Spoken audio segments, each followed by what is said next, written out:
Newton backward difference या Newton's backward interpolation formula को use करते हुए हम किसी भी गिवन डाटा सीक्वेंस के अंदर आगे आने वाली टर्म्स हम फाइंड कर सकते हैं।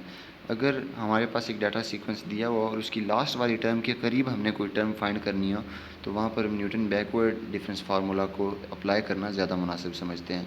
न्यूटन बैकवर्ड डिफरेंस फार्मूला है कौन सा, ये हमारे पास गिवन है। y equals F of x equals yn plus p of delta yn plus p into p plus 1 over 2 factorial into second backward operator plus p into p plus 1 into p plus 2 over 3 factorial into third backward operator up to so on। तो इस formula के अंदर हमारे पास जो p की value है वो होती है x minus x n over h. h हमारे पास क्या है, h हमारे पास डाटा का इंटरवल है। इंटरवल x1 और x0 के दरमियान जो इंटरवल होता है वो h होता है। x2 और x1 के दरमियान जो इंटरवल होता है वो h होता है, यानी कि दो कंसेक्टिव x की टर्म्स के दरमियान जो डिफरेंस होता है उसे हम h कहते हैं। xn हमारे पास इस इंटरवल की लास्ट टर्म होती है और x हमारे पास वो टर्म होती है जिसके करस्पॉन्डिंग हमने y की वैल्यू फाइंड करनी है। लेकिन यहाँ से ये बैकवर्ड ऑपरेटर्स वगैरह इनकी वैल्यूज़ हमारे पास किस तरह आएंगी, इसके लिए हम न्यूटन्स बैकवर्ड टेबल कंस्ट्रक्ट करते हैं। वो टेबल किस तरह कंस्ट्रक्ट करते हैं आइए अभी आपको दिखाते हैं।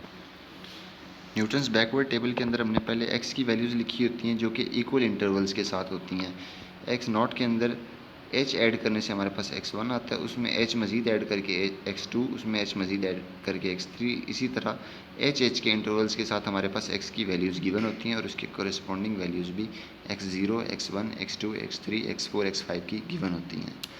उसके बाद हमने मज़ीद backward operators, first backward operator find करने के लिए हमने y1 में से y0 को सब्ट्रैक्ट करना होता है। y1 में से y0 को सब्ट्रैक्ट किया हमारे पास फर्स्ट बैकवर्ड ऑपरेटर आ जाएगा y1 का।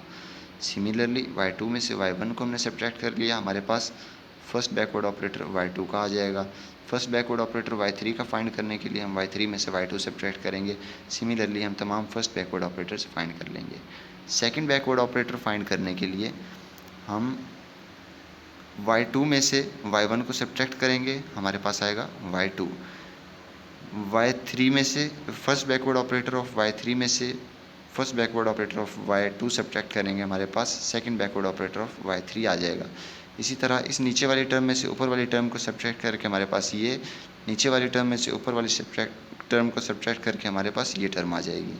सिमिलरली हम ये पूरा टेबल कंस्ट्रक्ट करेंगे और यहाँ से हमारे पास फर्स्ट, सेकंड, थर्ड, फोर्थ और फिफ्थ बैकवर्ड ऑपरेटर्स की वैल्यूज़ निकल आएंगी जिनको हम आगे चलकर अपने फार्मूला में इस्तेमाल करेंगे। इसके अलावा याद रखिए न्यूटन्स बैकवर्ड डिफरेंस टेबल जब भी हम कंस्ट्रक्ट करते हैं इसके अंदर हमारे पास फिफ्थ टर्म, लास्ट टर्म हमेशा लास्ट पर एक सीक्वेंस में रहेगी, फोर्थ टर्म लास्ट पर, फोर्थ टर्म उसके बाद, थर्ड टर्म उसके बाद, सेकेंड टर्म उसके बाद, फर्स्ट उसके बाद और y0 उसके बाद आएगी, जबकि फॉरवर्ड डिफरेंस टेबल के अंदर ऐसा नहीं होता।